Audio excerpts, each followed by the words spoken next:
I want to bring in CBS News Chief Washington correspondent and moderator of Face the Nation, John Dickerson. John, could President Trump actually fire Special Counsel Mueller? And if he did, what do you think the chain reaction would be? Well, he could order Deputy Attorney General Rosenstein to fire the special counsel, and if he refused to do that, he would then have to fire him and basically keep firing on down the line until he could find someone to do it. So he could do that. It would have such echoes of the Nixon administration in the final days of Watergate. It would be a considerable political cost. So it's not something that would happen without a lot of cataclysmic reaction. We are officially 6 months into President Trump's administration. How would you evaluate his time in office so far?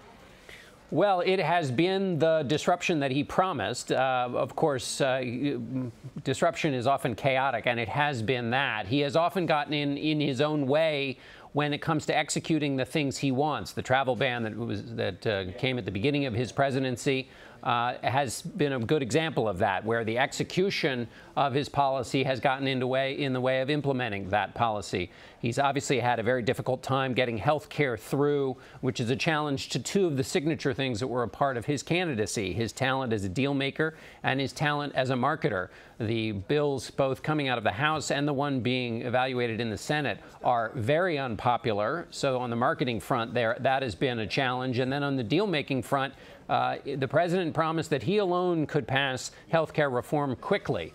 He has not been able to, so he's learning of the constraints of the office.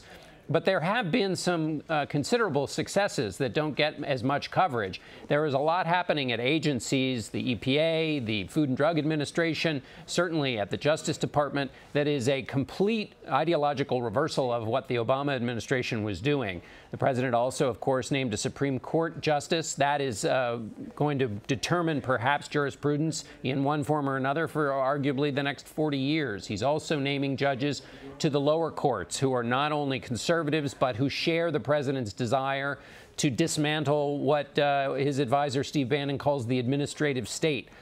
That can all happen without Congress, which the president has had a rocky relationship with. And those are all things that the president would claim as wins in his corner, and he would have a right to. Speaking of rocky relationships, he has publicly criticized cabinet members as well as Republican senators as if they were underperforming employees. Is this the management style that Washington has to get used to now? Well, it is in a sense, except that it's not that effective at the moment, and we'll see if the Senate Republicans can pull themselves out of the problem they're having.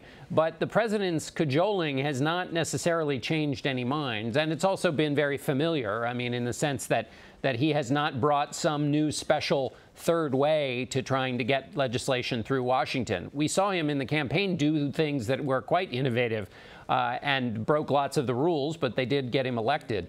And as far as his own employees go, it is striking in Washington. It's just not something normally that you see, that a president undermines the people who work for him. And particularly with the case recently of the Attorney General. The president didn't just criticize Attorney General Sessions for a policy decision that he made that he disagreed with, but he seemed to question his character, question whether it was fair for him to recuse himself from the Russia investigation and not tell the president beforehand. The president suggesting had he known beforehand, he never would have named him Attorney General. He also seemed to suggest that Attorney General Sessions' answers to Congress when he was testifying about his relationship or meetings with the Russian ambassador were also short of the mark. So that's very unusual. In fact, it's hard to imagine or remember a case where a president criticized the character traits of an attorney general. So whether that works as a management technique or not, we'll have to see. All right. John Dickerson in Washington, thank you. Thanks, Don.